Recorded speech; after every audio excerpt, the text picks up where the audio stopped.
Assalamualaikum warahmatullahi wabarakatuh. Oke, hari ini tuh jadi MC Ketemu aku lagi. semangat. Iya. Hari Mau ini bercandain saya ya Anda. enggak. Hari ini kita ketemu lagi dalam pembelajaran sejarah. Indonesia. Lalu ada pes gitu kan ya. Pes itu dari tikus hitam ya, bakteri sama kayak di Black Death gitu kan, di The Black Death. Tapi kalau aku lihat ya ini tuh virus-virusnya tuh karena lingkungan kotor tahu rata-rata. Iya, rata-rata kayak lingkungan kotor sebenarnya ya. Iya kan, berarti Tapi memang sebenarnya keadaan saat itu tuh memang mungkin tidak terlalu memperhatikan lingkungan kali. Betul. Tapi sebenarnya itu dari luar juga, ada pembawa dari luar juga Jadi sebenarnya. tikusnya dari luar ya. Jadi ya, PSI beneran tahun Tikusnya ikut ke 1911 dalam kapal. wabah pes menyerang Jawa nih ya. Wabah itu masuk melalui Malang dari proses impor beras dari Cina dan Myanmar. Kegagalan panen pada saat itu membuat kolonial Hindia Belanda melakukan impor beras untuk menyukupi kebutuhan pangan. Nah, dalam beras itu terdapat tikus yang terinfeksi pes. Jadi Benar, tikus, kan? iya bener, tikusnya ke bawah Tikusnya ikut di dalam kapal. di dalam kapal, tapi di dalam berasnya. Jadi berasnya Berasnya udah dimakan sama orang. Itulah Ya, yang iya. akhirnya menjadi pes. iya, itu dia. Maaf ya saya keduluin. Nggak apa-apa. Nah, Ih, dan jorok. mati, terinfeksi pes dan mati. Nah, tapi mati kan Apanya ada mati? tikusnya mati. Ih, jijik. Tapi sebenarnya kan kalau pes itu dari kutu tikusnya kan. Nah, kutunya itu Enak banget tuh. di Aduh, sabun. Iya, lanjut. Saya sampai malah kemualan. nah saat beras diturunkan, kutu-kutunya menyebabkan infeksi itu mencari indukan dan mereka menemukannya di tikus lokal. Jadi pindah. Aduh, gila. Jadi kutu Malu banget. minum. Ih. Jadi kutunya Maaf ibu jijik. iya. Jadi kutunya pindah. Yang asalnya kutu yang ada di tikus yang di pes itu karena Aku menemukan orang lokal kata kutunya gitu. tapi karena indukannya mati, si tikusnya mati yang di dalam beras itu, dia nyari indukan tikus lokal, yang akhirnya tikus lokal sama tikus itu apa bedanya sih, saya bingung Kalau loh. tikus bule itu Tikus agak bule. lebih mancung. Iya, oh iya, moncongnya lebih mancung gitu ya. Terus matanya agak lebih coklat coklat ya, terus atau biru. terus Terus bulunya nggak terlalu hitam bulunya lah tidak ya, terlalu hitam. nggak terlalu hitam, ada pirnya. Ya. Ini bohong, nggak bercanda ya. Kalau lokal Kalau agak botak. terus itu moncongnya nggak terlalu mancung, mongoloid banget lah pokoknya ya, mongoloid banget. Aduh, jijik banget ngomong. Kita bukan rasis ya, tapi emang ciri fisik mongoloid sama kaukasoid kayak gitu. Emang gitu. Ya, mongoloid sama kaukasoid emang begitu. Lagi Ya. nanya ciri. Enggak, maksudnya kayak tikus dari luar ini mencari indukan tikus lokal kayak gitu, kayak hah? Emang gitu. kutu tikus nggak berpikir oh, beda nih tuannya. Kalau kutu kan Oh iya. iya, gak ada otak. Maksudnya kayak kutu Udah skip. skip.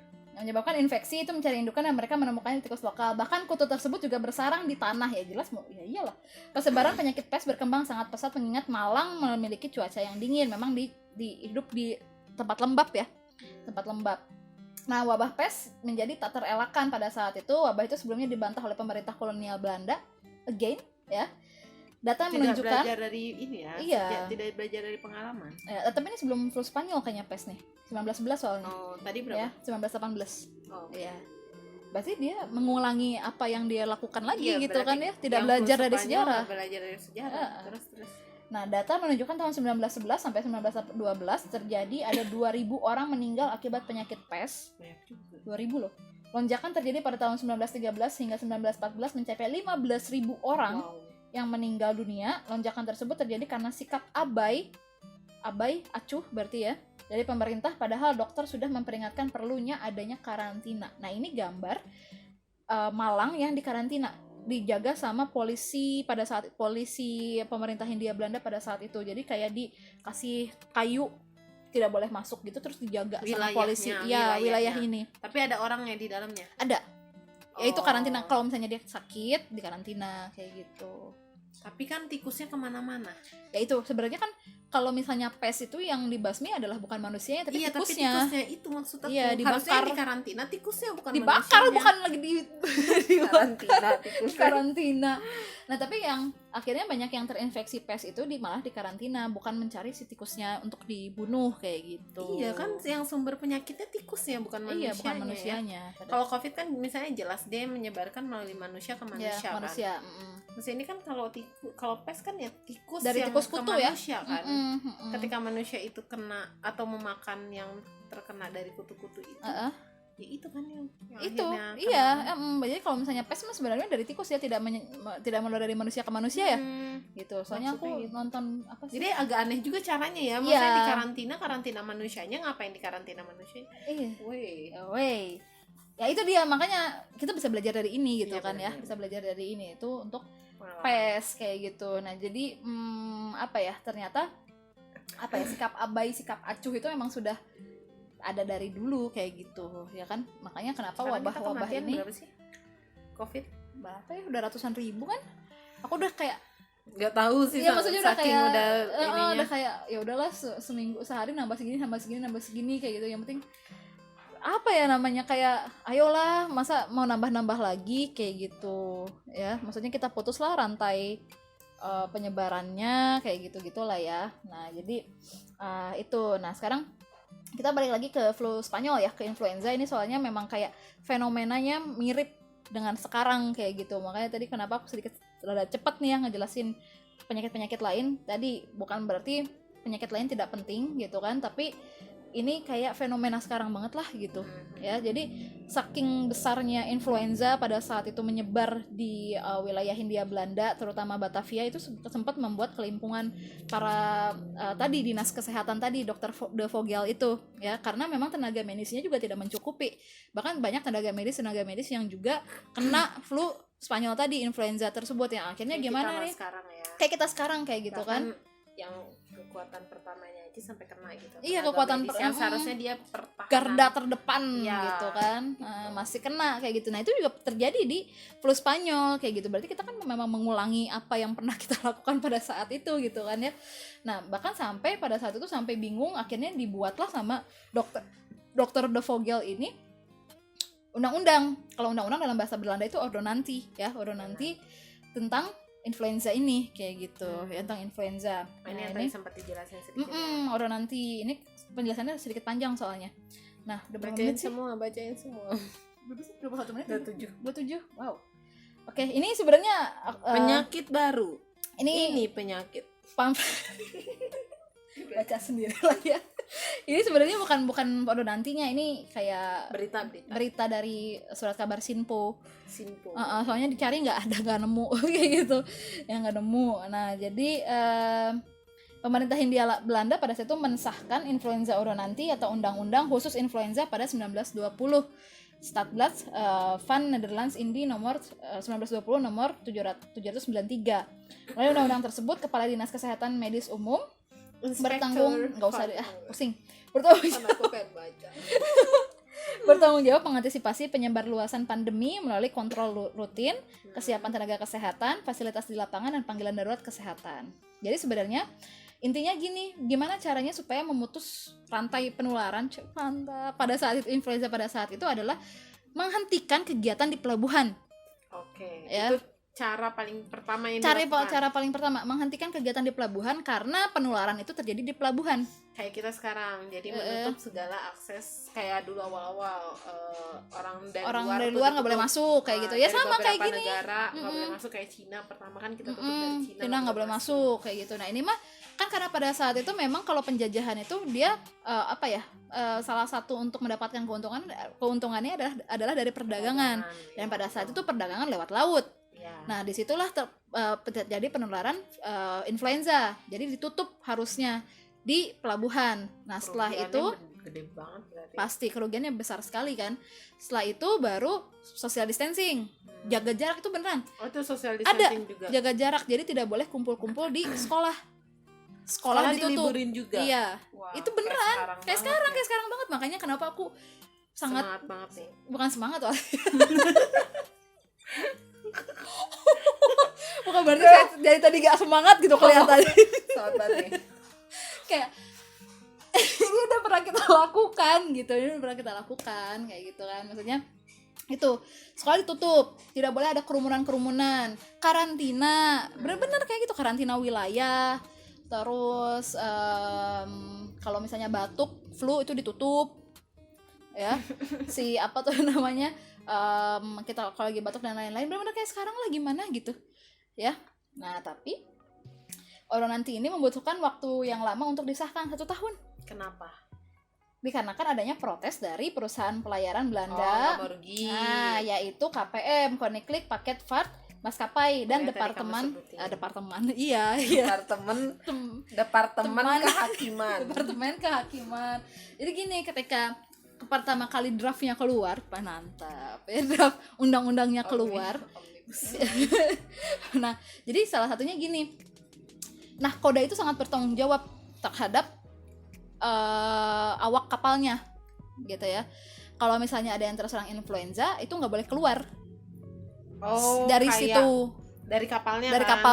Kayak kapal Inggris yang di mana sih? Di mana?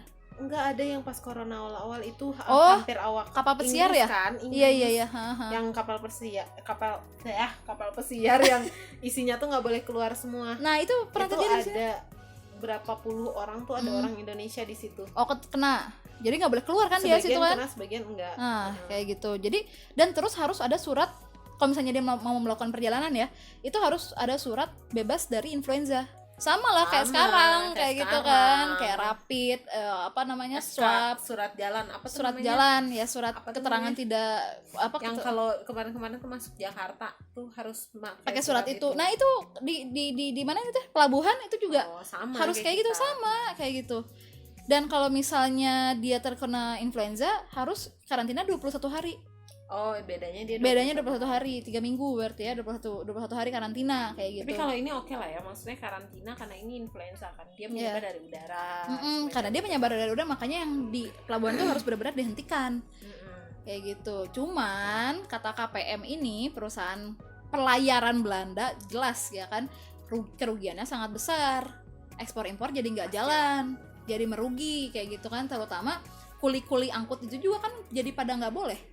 Sedangkan kalau di pelabuhan itu kan dia perputaran barangnya cepat gitu ya. Kulinya tuh langsung, kuli angkut pelabuhan, kuli angkut si kapalnya itu kan harus langsung nurunin barang. Sedangkan kalau misalnya pada saat itu harus punya surat bahwa dia itu tidak tertular influenza, dan awak kapalnya juga tidak boleh tertular influenza. Dan itu harus tes kesehatan juga. Kayak rapid, kayak swab sekarang. Iya, gitu. kayak rapid, kayak swab sekarang, yang akhirnya membuat akhirnya perdagangan di pelabuhan tuh jadi tersendat. Oke. Ya, kata KPM nggak perlu lah ya, dan pengeluaran jadi lebih besar juga. Terus kata KPM ya, kalau misalnya kita bahasa sekarang mah lebay banget sih kayak gitu ya, yang akhirnya yang membuat pengesahan undang-undang ini menjadi lama gitu, sampai 1 tahun karena ada tuntutan dari KPM kayak gitu, ketidaksetujuan tadi KPM itu. Masa nahkodanya harus bertanggung jawab sampai segitunya, terus awak kapalnya harus punya surat jalan dan lain-lain. Ribet lah intinya gitu. Nah, ketika Dr. De Vogel mengeluarkan De Vogel untuk mengeluarkan draft yang lainnya lagi, aturan yang lainnya lagi mengenai social distancing, jaga jarak, tidak boleh ada kerumunan. Nah, yang protes adalah departemen kehakiman, terutama bagian pendidikannya. Sekolah tutup dong gitu. Pendidikan seperti apa? Pendidikan jadi seperti apa? Sekolah tutup. Beda sama kita sekarang kan. Kita bisa daring dan lain-lain. Kalau dulu kan teknologi tidak seperti nggak ada. Akhirnya ya udah tutup aja gitu. Pada akhirnya iya sih ditutup. Tapi dalam waktu yang cukup lama. Nah, berarti 1 tahun. Tidak dijelaskan habis segitunya sih sebenarnya. Jadi lebih kayak ke nanti ini baru disahkan 1 tahun dari pengajuan, dan yang aku ini adalah salah satu yang aku soroti adalah sanksinya jelas. Apa tuh? Jadi kalau misalnya melanggar ya, jadi ada hukuman kurungan dan hukuman denda.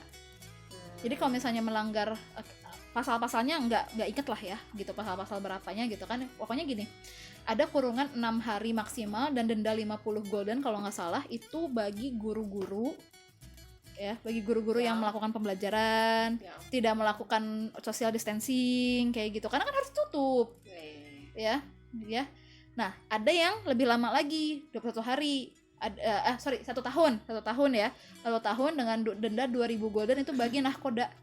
Itu apa, 1 tahun Kurungan, 1 tahun kurungan, sama kalau enggak diganti 2.000 golden ya. 2.000 golden kalau misalnya nahkoda tersebut tidak mempertanggungjawabkan bahwa semua yang awak kapal itu negatif dari influenza. Jadi kalau misalnya nih awak kapalnya turun, ketahuan kalau misalnya dia positif influenza, nahkodanya yang dituntut tuh nahkodanya. Karena kenapa kamu nurunin? Iya, gitu ya. akhirnya nularin ke orang lain. Iya, kayak jadi gitu. yang dikurung tuh ya Nahkodanya kasih hukuman. Berarti banyak dong kasus kayak gitu. Apanya? Yang ketangkep. Nah, sebelum ketika sudah keluar sanksinya jadi nggak ada. Gitu. Karena udah jelas ya. Udah jelas sanksinya kayak gitu. Ya maksudnya kayak kenapa kita tidak menerapkan sanksi yang lebih tegas pada saat ini gitu. Ini aja sanksinya tegas loh. Bahkan untuk guru yang melakukan pembelajaran itu sampai dikurung 6 hari. Kalau nggak bayar 50 golden gitu kan. Kalau kita tegasnya mau gimana? Ya maksudnya kurungan juga mungkin, atau mungkin denda uang yang kumpul-kumpul, tidak menggunakan protokol kesehatan, yang tidak sesuai gitu. Sesuai dengan protokol kesehatan kayak gitu. Oh, sekarang kan nggak pakai masker memang sudah denda ya.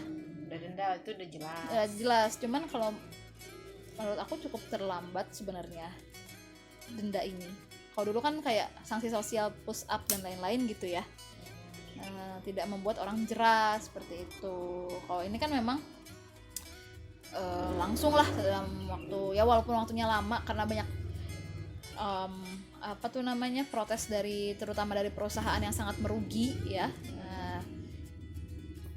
Seperti itulah. Kalau menurut aku kalau yang kasus sekarang nih lebih kompleks sih masalahnya. Lebih kompleks dan menurut aku kayak butuh kejelasan dalam segala hal gitu loh. Kayak iya, betul. Soalnya kalau ini kan maksudnya jelas ya, maksudnya nggak banyak neko-neko. Intinya adalah kita tuh butuh banyak kejelasan dalam pandemi ini. Dan bagaimana cara wabah-wabah tersebut hilang, ya hilang dengan sendirinya, bahkan tanpa obat, tanpa vaksin. Iya. Kayak gitu. Kayak yang kemarin kan kayak SARS. Iya, MERS, flu burung, flu babi itu hilang sendirinya kan. Iya, Ebola itu kan nggak hilang dengan sendirinya. SARS aja kan nggak nemu obatnya. Nggak nemu, MERS juga nggak nemu obatnya. Tapi kayak akhirnya gitu. Hilang sendiri. Ya, kita berdoa aja semoga pandemi ini hilang sendiri ya. Iya. Dan cepetan benar-benar dan dalam waktu hilang yang cepat gitu ya. Capek banget. Bukan kalian aja yang capek, sama kok semua orang capek. Kalian capek belajar di rumah, kita pun capek belajar dengan cara kayak kalau gini. Kalau kata Najwa Shihab kan gitu, keadaannya kurang baik ya, sama kita juga keadaan kurang baik kayak gitu kan. Semua orang mengalami keadaan yang tidak baik saat ini gitu. Bukan hanya kalian, bukan hanya kita, semua orang tuh mengalami keadaan yang tidak baik di saat ini. Jadi benar-benar kalau mau sabar, semua orang harus sabar sih sekarang. Betul. Ya, kayak gitu. Harus support satu sama lain. Betul, kayak gitu. Dan jangan merasa paling menderita ya, karena kita semua memang seperti ini. Kayak misalnya enak banget Bu Guru nggak ngapa-ngapain, lah kita ini ngapain gitu kan ya. Gitu. Kayak gitu. Semua sih sebenarnya, ekonomi pun lagi susah ya kan. Betul, ekonomi lagi susah. Iya, keadaan makanya susah, benar-benar. Belilah, maksudnya kalau misalnya resesi ekonomi itu kan memang belilah barang yang memang benar dibutuhkan, bukan diinginkan kayak gitu. Kalau misalnya waktu aku pernah nonton tuh yang dibutuhkan bukan diinginkan. Iya, kenapa ngeliat saya yang dibutuhkan kan nggak sekarang saya mau belinya ya. Nah, yang dibutuhkan kayak gitu kan ya. Pertama itu ya makanan kayak gitu ya, makanan untuk menopang ya imun kayak gitu, bukan yang lainnya seperti itu. Ya kalau punya uang berlebih ya silahkan. Kalau misalnya gak memang apa-apa kok, malah bagus. Iya, malah bagus menurunkan membantu daya beli, menaikkan daya beli kayak gitu. Tapi kalau misalnya uangnya pas-pasan ya pas-pasan aja buat makan gitu kan. Masa kita nggak dapat uang jajan sama nggak punya uang jajan, kita nggak punya uang juga sama. Sama ya, gitu. Sama-sama semua sekarang.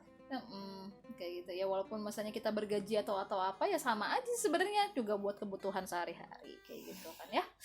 Nah itu jadi tadi jangan ya, kita menghadapi ini bersama kayak gitu, bareng-bareng ya, nggak ada yang lebih menderita daripada yang lainnya, karena kita semua sama keadaan semua sama.